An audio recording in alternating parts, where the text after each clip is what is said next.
Hey there everyone, Porterhause here, and today we're going to take a look at Skyburner's Oath. Now this is an exotic scout rifle that I picked up from a random drop while I was helping some folks out on the moon with the Altar of Sorrows event. And if you don't know what that is, and you have Destiny 2 with Shadowkeep, go check it out. It's in the Harbor of Sorrows, or Sorrows Harbor, sorry, and it can get pretty hectic, but it is a lot of fun. Now, I didn't even really get this as a drop from the final tier during the event.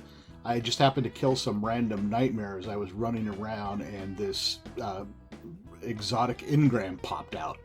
Now, honestly, I didn't know what to think of it because I already have a ton of legendary and exotic scout rifles, so I was kind of, yay, another scout rifle. But I did decide to give it a try, and ended up using it for the entire run to tier 7 on Altars of Sorrow. I just couldn't put it away. Now, the damage it put out both up close and at longer ranges was pretty impressive, and it helped carry me all the way to the end of the event. Now, all that being said, let's take a closer look at the gun. Alright folks, this is Skyburner's Oath Scout Rifle. The encryption on it, written in a Cabal dialect, reads victory or death. The weapon perks include Slug Rifle. This weapon lobs large explosive seeking slugs when you're firing from the hip, and when aiming down the sights, the slugs travel fast and straight with a higher damage and a lower rate of fire. It has the extended barrel, which extends or increases the range, but decreases the handling speed and moderately controls the recoil.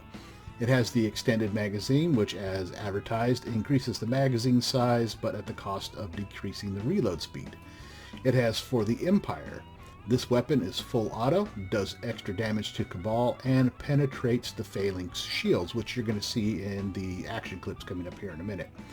And then finally we have the short action stock. This weapon is especially easy to grip. It greatly increases the handling speed, and it actually looks kind of cool with that short stock on it, so yeah, which is weird for a scout rifle, but whatever.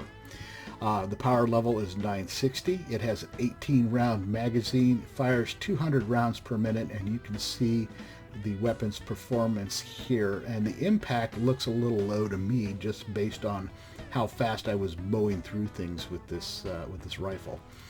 I haven't got the catalyst yet, but I just got this last night, so I'm still working on it. And it says, found by currying the Emperor's favor. Now, as far as I can tell, that just means killing Cabal.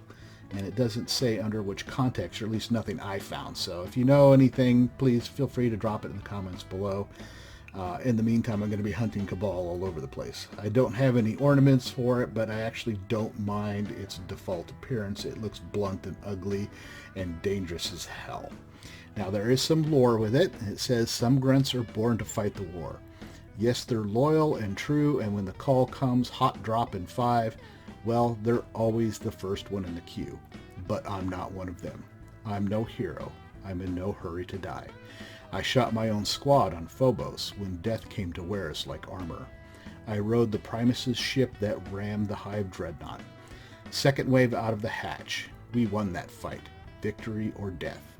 We're not dead, so we won. Now this is the end, brothers, our final fight. Gaul's here to finish it. Mars taught us how to fight Guardians. The Hive taught us how to eat their light. Remember that we made it possible. The Red Legion ends it, but we held the line and we didn't die.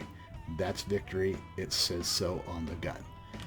So it sounds like this belonged to just some common Cabal grunt who, while a dedicated soldier, wasn't stupidly brave in running into combat, and it sounds like he may have even shot some members of his own squad to avoid dying, because they were doing something stupid. So the lore's pretty interesting, so I'm not disappointed in the little blurb that they put with it. So anyway, now that you have seen the weapons particulars, I'm going to show it to you in action in these clips coming up right now.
Well, there you have it. Skyburner's Oath works its explosive magic on all races in the game, but really shines when you're fighting Cabal. Now, I did a bit of looking around on YouTube and various Destiny 2 forums, and the rifle has gotten really mixed reviews from, oh my god, this thing is horrible, to, wow, this thing really rocks. Now, I'm firmly in the latter category, being immensely impressed with its perks, damage, and aesthetics. Now, I think I mentioned during the when I was going over the weapons particulars that it just looks like a big chunk of steel with a barrel, and that ugliness actually, I think, adds to the weapon's aesthetic design. So there you go. Now, I did not test this in PvP because between my age and my arthritis, my reflexes are really slow. So I suck at those play modes, so I don't usually play them unless I really have to. Sometimes I let a couple of my subscribers talk me into doing it just for gigs. So, and sometimes I do okay, but most of the time I don't play it. Now, I will note that people that disliked this rifle the most were people that were playing PvP, so take that as you will. So there you go, that's Skyburner's Oath. It's a great little scout rifle, in my opinion. I am going to be continuing to use it to the point where I'm just going to be putting all of my other scout rifles, except for one legendary, back in the vault, and pretty much primarily just be using this one. So that's my recommendation. If you get a chance to grab a hold of this, or you can buy it from Xur, do so. It is really worth it. So anyway, I hope you enjoyed this look at Skyburner's Oath. If so, please remember to hit that like button, drop me a comment down below, and subscribe to my channel if you have not already done so. And I will see you all at the next video.